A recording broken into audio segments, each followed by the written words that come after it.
The Best of Hollywood Studios by Disney Theme Park Tips. Coming up, what are the best bits about Hollywood Studios? I'm going to be talking about some of the must-do activities in Hollywood Studios and places and rides that are necessary to visit within the park. So get your notebook and pen and let's get started.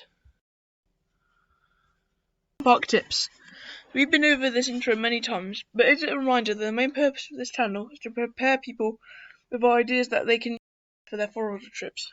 If you know someone going on these trips or would like to go yourself, liking and sharing these videos would be helpful. If you don't, that's fine.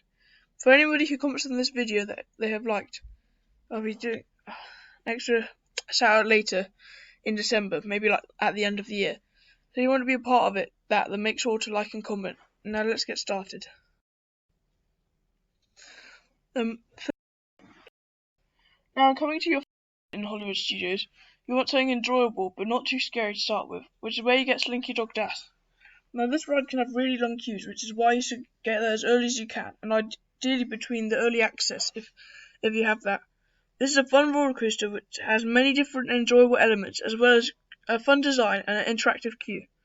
This is a really great ride to start and can be found in Toy Story Land. I'd 100% recommend going on this ride. And here you can see down at the bottom there's an image of it, or like you can go on it as well. So that's where the seating would be. Number 2, a cool souvenir. One of the coolest souvenirs you can get in Hollywood Studios can be found in Galaxy's Edge area. You may be able to find these people who sell Coca-Cola or Sprite, but that isn't what's special. What's special is the bottle it comes in. It's a grenade-looking container, and I'll share a picture of it on screen now. Here it is. As you can see, it's full of different designs, and provides that cool Star Wars design of a bottle, which some people might drink out of.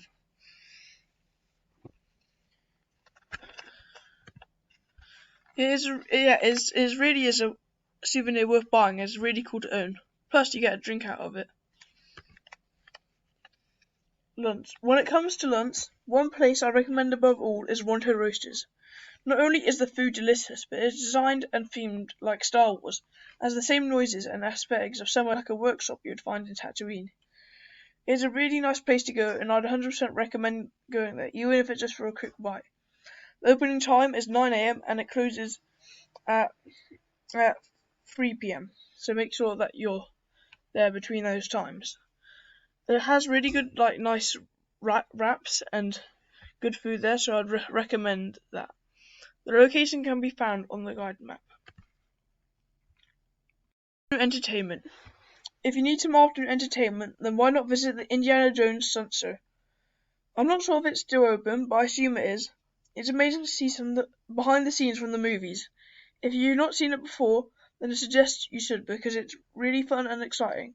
As a plus, it's only 30 minutes of your theme park day. So why not try it and visit whenever you're next at Disney World? Plus, there's live performances from the cast.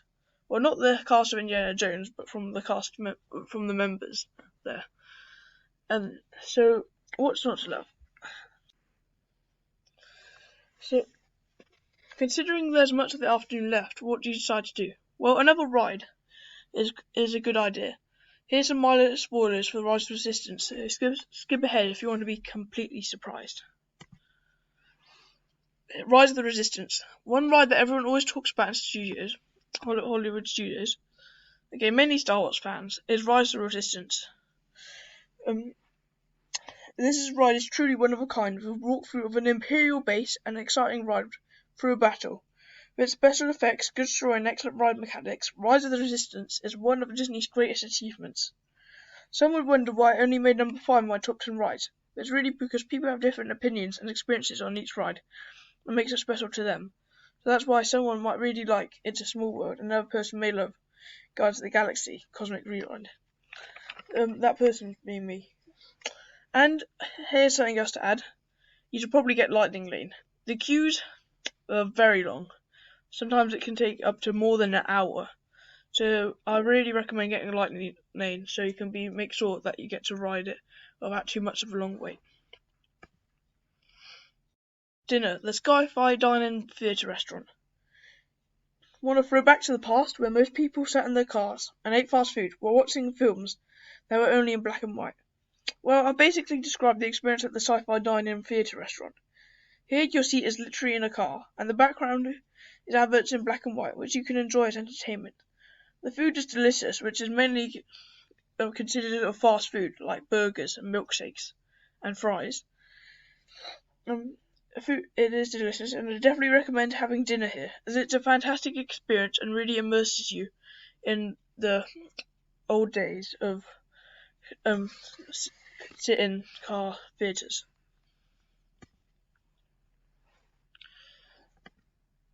Here's the final ride of the day, the Hollywood Tower of Terror.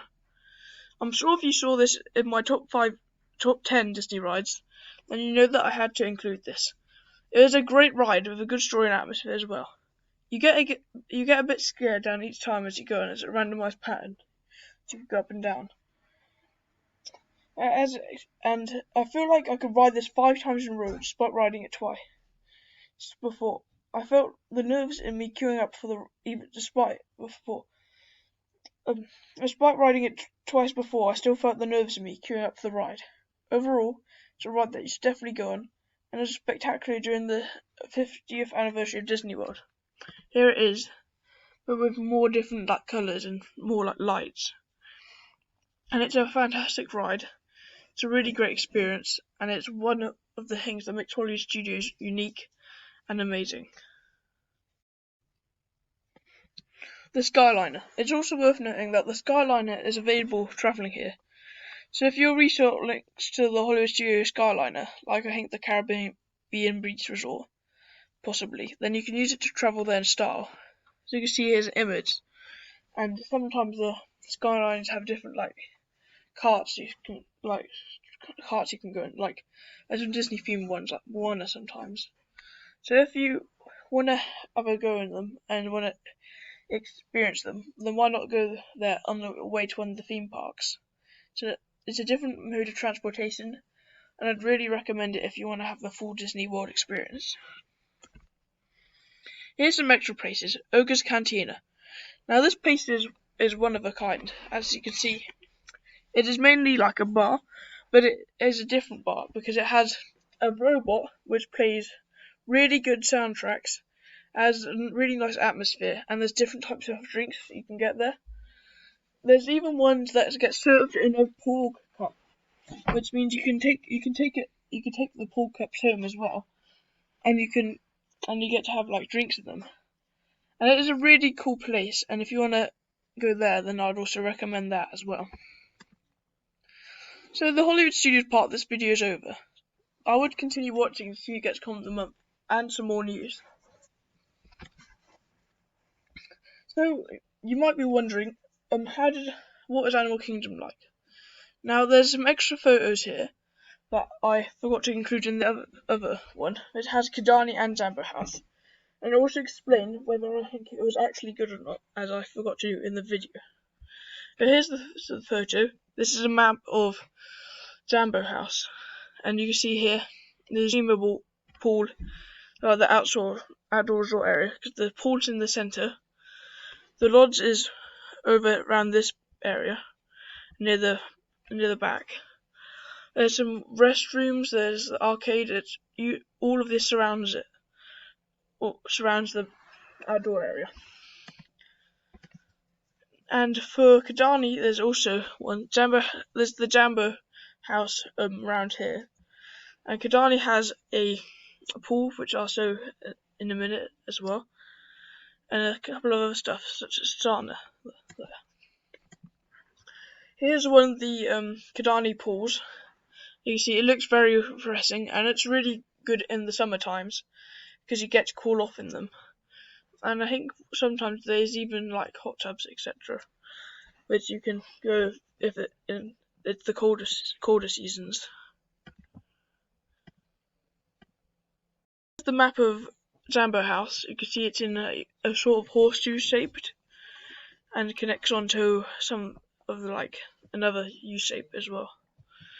As you see, also on this map, there's different exhibits of animals and different wildlife areas, which you have a good chance of seeing the animals.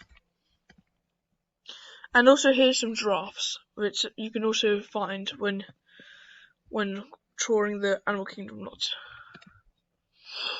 So now, next time, I decided for the next video is going to have, as I said, Diagon Alley, and it's going to be up against Disney's Galaxy's Edge, and we're going to be deciding what one is better, and it's going to be really exciting, and it's going to be different points, and there's probably going to be in January, but you know, plans change. I was planning to get this one done in November, and it's almost the end of December, so I'll try and aim for January. I've got a lot of videos planned that's going to be very exciting.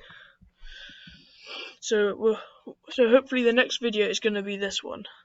I'm also going to mention about a test track one, that's going to get a new update to it.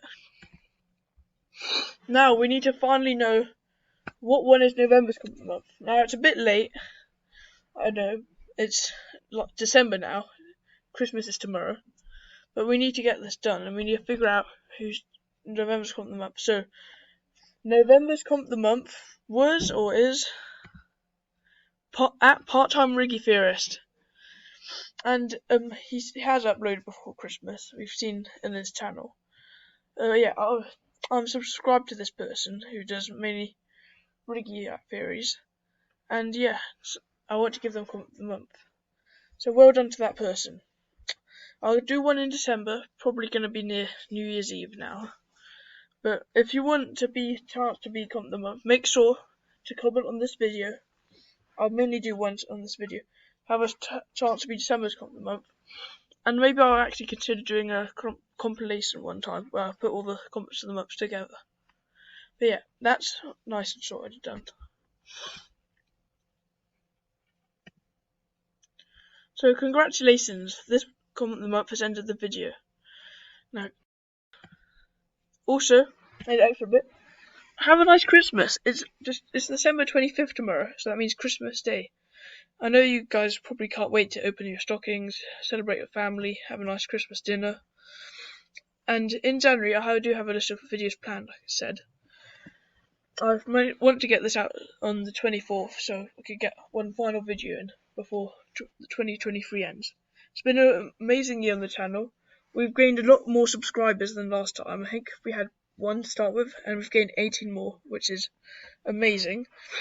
I've had access to community posts now, and they're going to be an important part in some of my more later videos. And I've figured out that we discovered shorts, and we also got the achievement of getting 100 views on one of the shorts. And one of my more recent shorts says about another video that could possibly also get 100 views. Maybe that's a goal to have in 2024, to get more than 100 views. Maybe 150 if we're lucky. Now, happy holidays and Merry Christmas! Yeah, so bye.